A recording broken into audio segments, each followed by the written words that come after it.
playing in the red. I think that's Team Alpha X, actually. This is Trigger, playing as Protoss.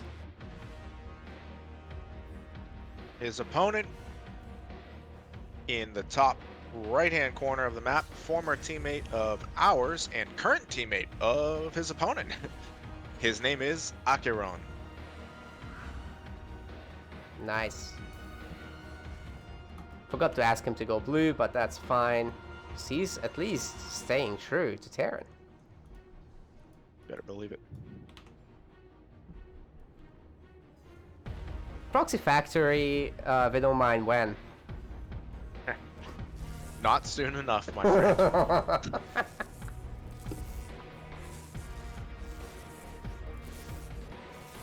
For those unaware, that's Symphonic's thing. My special build. I had ridiculous success with that build. even after all of the Widowmine nerfs. I stopped playing it as much kind of the last couple months I played because it was like too reliable and I wanted to learn the matchup better. But It's yeah, too good, let's not do it. It pretty much was. Yeah, it pretty much was. And I Protoss. had, not going to say I'm like great at TVP, but I had every nuance of that build I had down.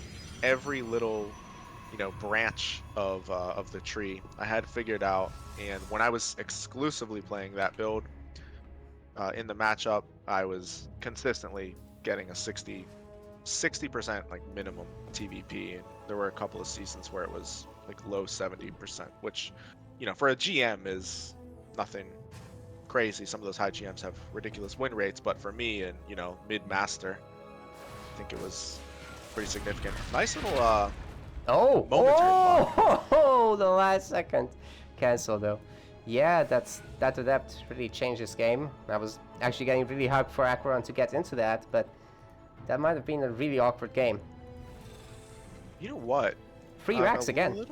We've seen this last time, I think. And you were just pointing out how hard that is to execute. But yeah, it seems to be like really reliable for these guys. Don't know what it is about it. Yeah, exactly. I was going to say, it does seem to be a different build at higher MMR.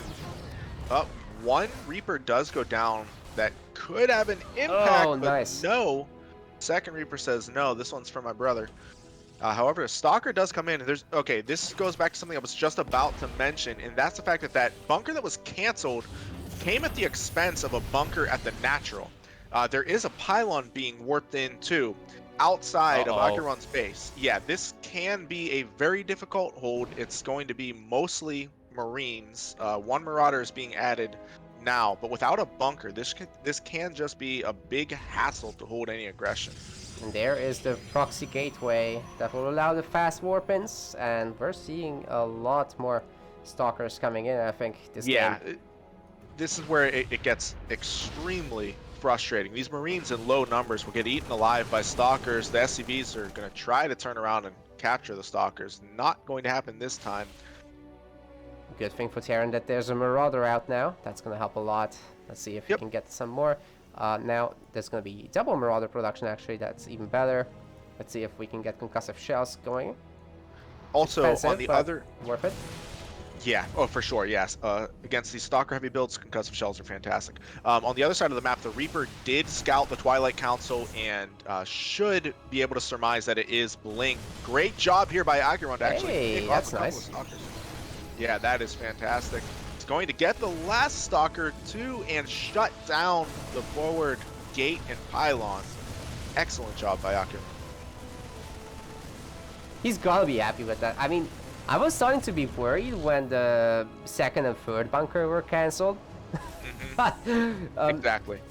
And I was like getting ready to make a speech about how Trigger smells blood.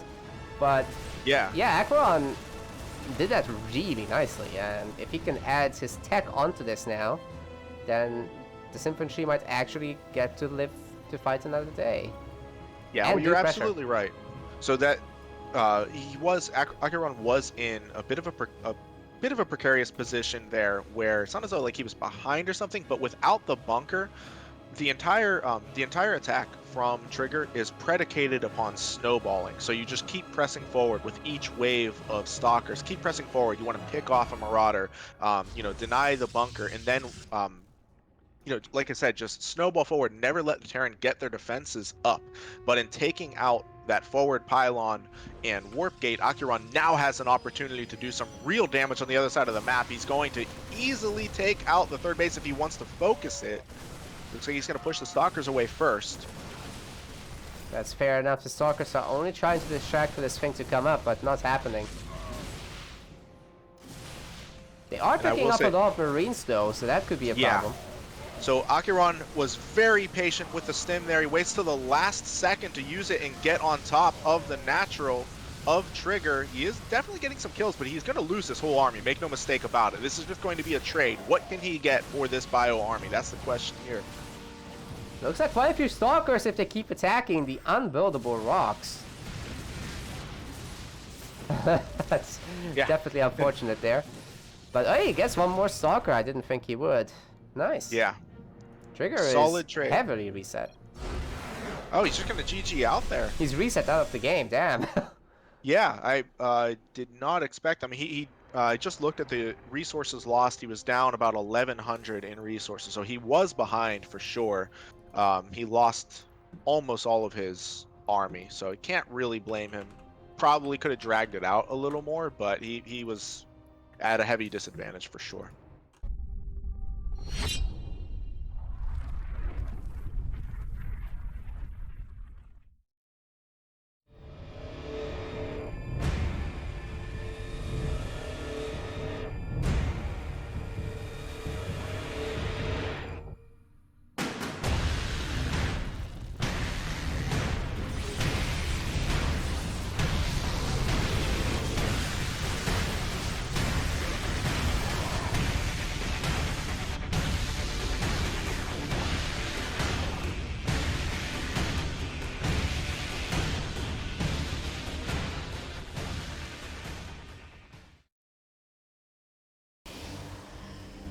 Romanticide.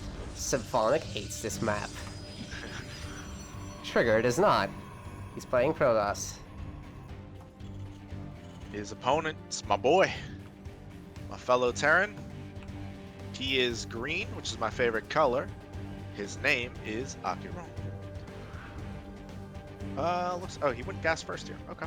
Actually, did not notice that. But yeah, so about this map, for me anyway, like I said, I do not speak for all Terrans, but for me, the map is huge. Engineering Bay, block right away. Yeah, the attack paths are just kind of like a little weird, where you've got the destructible rocks everywhere and choke points in the center of the map. Ooh. It is a huge map. Personally, I play pretty aggressively, so larger maps tend to be worse for me. But yeah, so whatever I say is not a reflection on what I think balance to be. It's more just personal preference.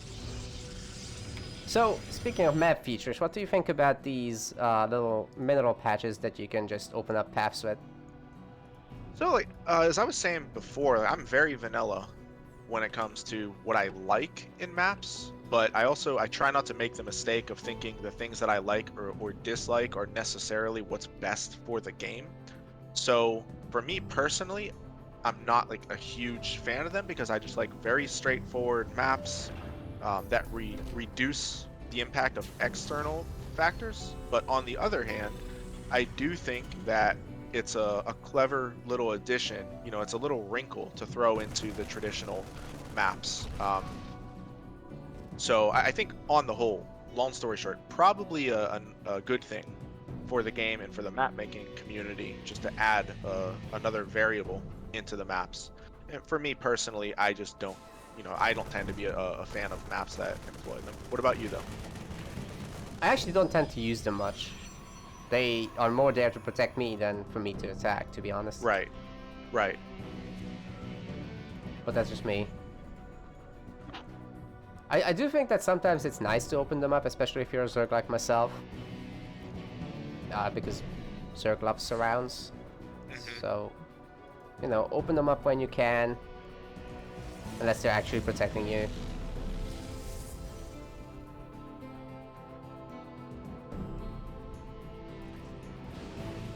I do like when you can open them up and get through an otherwise heavily defended area, though.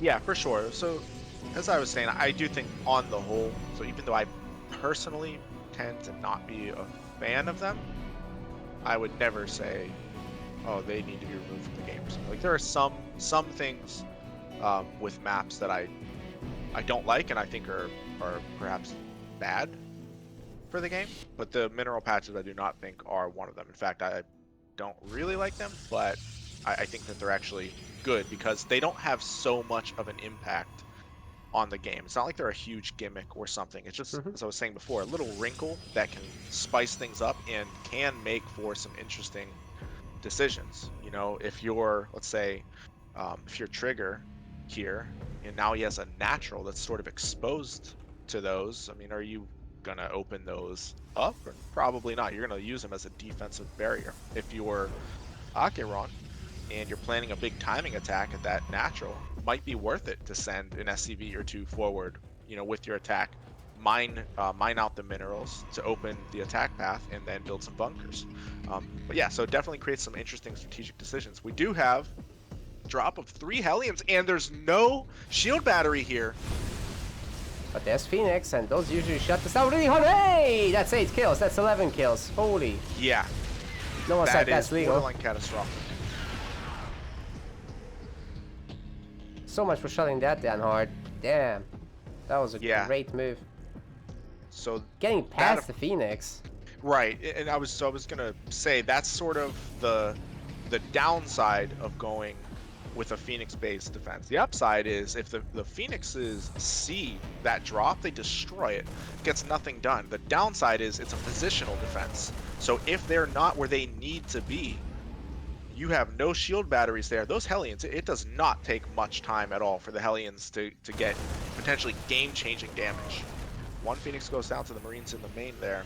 Yeah, all they got is 2 Marines so far. This is not good. They have to leave, I think.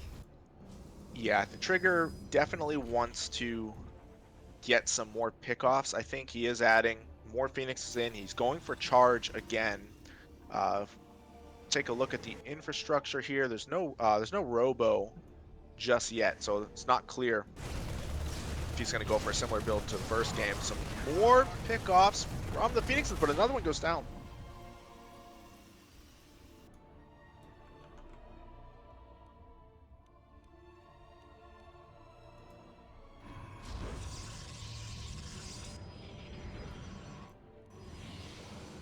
Gotta say, the early trades thus far do favor AqueroN, who's moving out now.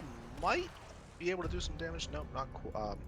Thought he might be able to get that with the lock on, but it looks like the rocks kind of saved that Phoenix. And typically, the Phoenix players look to keep them alive as long as possible. They really want to keep that count up. So it is a bit of a problem that a few of them have gone down so far. Yeah, I think we're looking at a stim timing here, though. It would be kind of silly to move out without it, especially with the Zealot Phoenix causing problems at the door.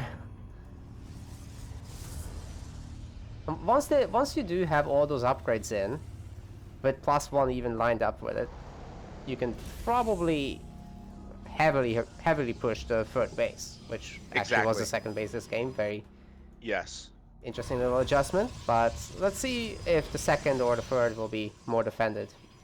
So, I mean, you're touching on something that I think is really key here as well, and that's, I think that the Colossus production, we see the Robo Bay in production now, and there's actually an Immortal being made, but I think that having to remake some of those Phoenix has delayed the Colossus production, and Stim is done now, or about to finish up any second. Combat shields are done, +1 attack is done, and AqueroN has an opportunity now to get across the map probably before the first Colossus comes out, and certainly before anything like Thermal Lance.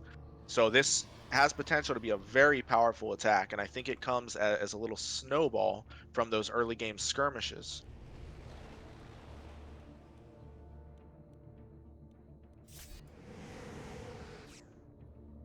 There's the big timing attack.